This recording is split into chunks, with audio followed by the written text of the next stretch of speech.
other than life-threatening situations, it could have got killed long before the music started. If you could go back in time and give young Curtis one piece of advice, what would it be? I would have started writing music way early. I'd have skipped all of the stuff that I could have possibly, because all of this could have changed a lot. I think that adjusts your character though, so it did turn into my behaviors in the music, the things you go through make you who you are. There's more ruthless people in the business world than in the street. You know, like they just have subtleties to their tactics. How they do things is more, you know, but they're doing it right in front of you. You know, how they're structuring the actual deal and things that they're doing. It's like just taking the money for you. Look, robbery, at least it will give you the courtesy of showing you the gun.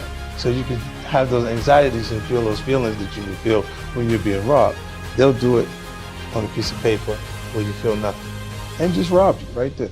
You see what I'm saying? Yeah. So it's the same tactics with a different approach. And a lot of them, the people that do this comfortably, like paying the contract, the thing that they're not conditioned for is direct conflict.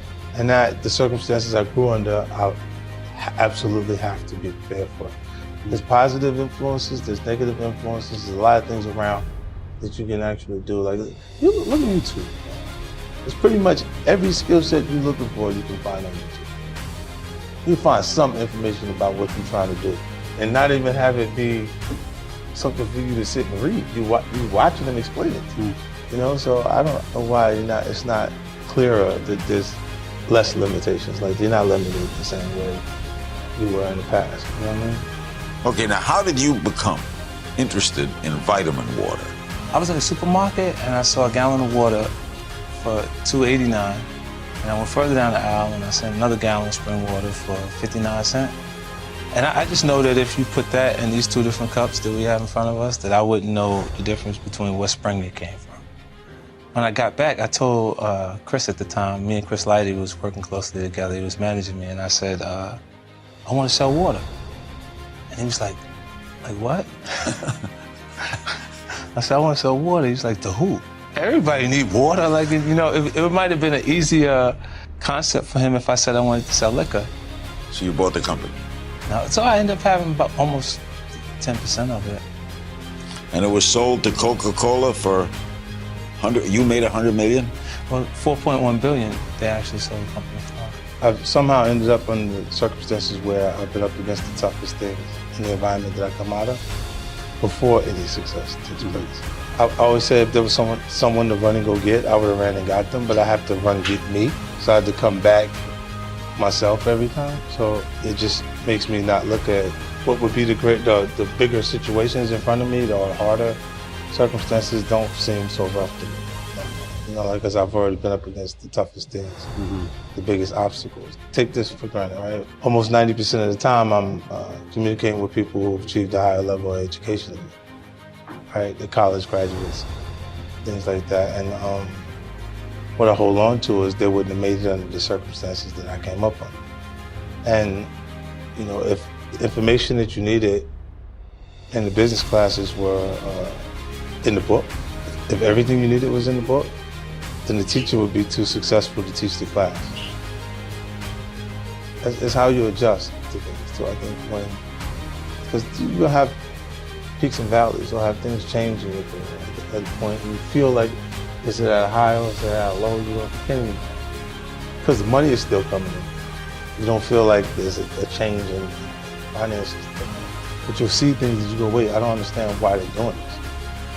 Even now, in film and television, I'll look around and go, wait, what is this? Like, I don't know what they're doing.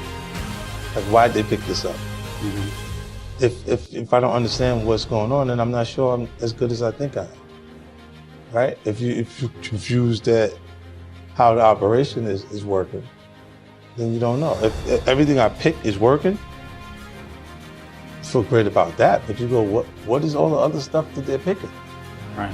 What is that? Like, how much does that equate to as far as the audience that they have at the network, or why are they doing it? You know, and just trying to understand that.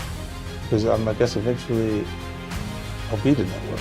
Without knowing who you are, individuals could look and just judge you and say, I don't like that. He had that diamond goat on his neck. Why did he put that there? He got to be a certain kind of person because he liked diamonds. Right? And then they could just assume that anything they would like to register negative, they can just register it negative. Some people, they have the trait of, like, let's say the person's across the street, they look at you, they don't like you across the street. Some people feel the need to go across the street to say, why, I'm a good person. I don't give a Yeah. I genuinely don't give a about how those people feel about me across the street because they don't care about me. Having the ability to focus on something, or to work on it, will allow you to work hard enough to be good enough at it. That's one thing when you can actually commit to yourself and what you want for your life when you work that hard at it. Is watching someone else raise their hand and answer a question that they know the answer to. And that means that person deserves to be ahead of you in life, because your fear of being wrong at that point is not allowing you to create your value in the workspace. Well, when you're in life-threatening situations, it makes you a little more conscious of that. You know, and the more that you are aware of your fate, the higher the probability you have a chance to live. So you're a little more free. So walking into a room, even at the worst possible scenario, it won't damage me to the point or hurt as much as that hurt it. So I'll go in there in a secure space, able to speak and ask the questions, and I'd rather feel like I'm unaware for the moment within those quarters than to feel like I'm unaware in a losing situation. I don't regret those things. I don't regret them because I don't think I'd be who I am today if I wasn't exposed to those situations. If you ask me, would I, those are unfortunate situations that I've had to experience. And if I had a choice, I would have definitely went in a different direction. But under those circumstances, when you're in an environment where you meet aggression with aggression, or you're deemed weak, and the weak becomes the prey, you gotta kind of back people off of you at a different point. And when you're willing to go as far as further than the other guy, you always prevail. You always end up on top. Even at this point, the person that you could have met, fell in love with, how many positive moments? Right. Your highlight reel. Right. The thing that's really important, the most expensive thing we spend is time. Because we can't get it back. And when you look at the highlight reel, whether the person's rich, poor, in the middle, wherever they're at, right? Look, me personally, I look at it and say, they still have so many moments. Look, before I had money, when I'm rich, in the middle, when I'm poor, when I'm in the middle, when I'm rich, regardless, I've been on each one of those portions of the journey, right? I had fun. But we didn't have no money we had. Is that the most fun? It was fun. Now it's a different kind of fun. Different kind of fun, yeah. For sure. Different kind of fun, and when you grow up without finances, you start to view financial freedom becomes really important. You know, you start to be conscious of because the biggest restraint is something that costs. Right. How much it costs. You know what I mean? And later, you work yourself into a place where you're not worrying about the cost, like what you're saying. It's elementary, right? The building blocks that you put down, essentially, if they keep moving, you can't build, right? So I set certain rules that was the basis for how we would be productive. I said, I don't care who you fight, do not fight someone that I came with. If you niggas have some sort of dispute or something going on, y'all tell each other, I'm with you right now, get away from me. Right. You go back of the bus, you stay at the front of the bus, whatever. You know you're uptight, but you just stay away from me. Y'all stay away from each other, right? Because if y'all have to fight, y'all both getting the fuck out of here. Y'all going home. Right.